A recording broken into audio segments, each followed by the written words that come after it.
Happy Sunday. Welcome. Today we are trying to once again live Lent with the prophet Isaiah.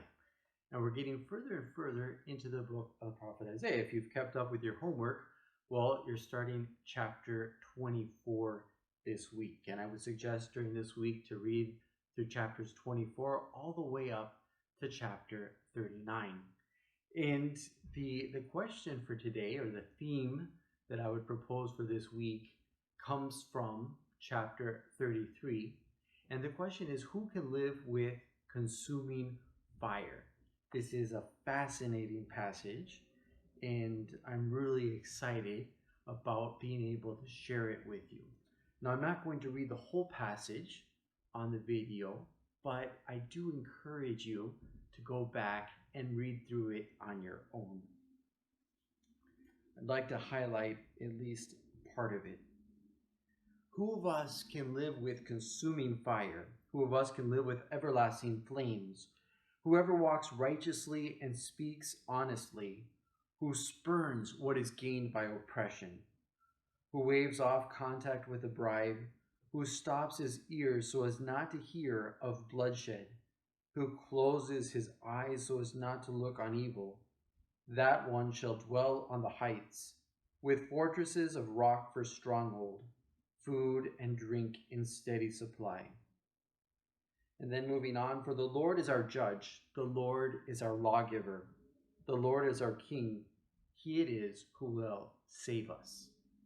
So we have some phrases, some words here in this chapter of the book of the prophet Isaiah that can help us to contemplate and to see how well we're living prayer during this time of Lent. We remember that there are three essential elements that the church recommends us during Lent: prayer, fasting or sacrifice, and almsgiving or acts of charity. And so that first element of prayer is something that comes out very clearly in this passage. This would serve as an encounter with God. Who can live with consuming fire? And I really like this image that Isaiah gives. Fire is something that we need. It gives warmth.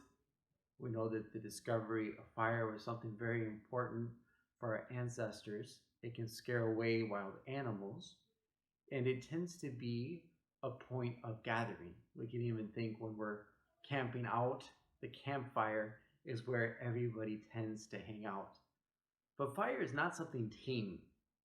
And this is where I also see a great similarity and something that's important to realize in our relationship with God, because God is not tame. God is not simply a cross you can put in your pocket to remind you of him, but to only pull it out when you want to, when it's convenient for you, when you want to talk to God. God is always there, and God will not allow himself to be tamed, just like that fire.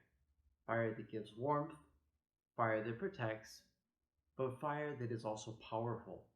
Fire that is also a little bit dangerous, right? You can't just hold a flame in your hand. You always have to be careful around fire.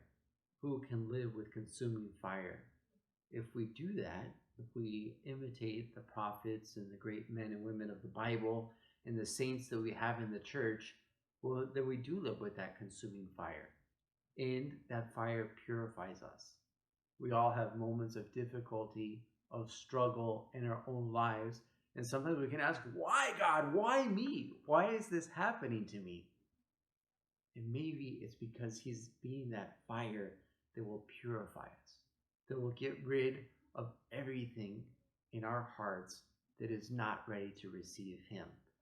So I hope you have a great week of Lent, and that meditating on this passage and the other passages from these chapters 24 through 39 of the book of the prophet Isaiah may help you grow in your prayer and live Lent with Isaiah. God bless.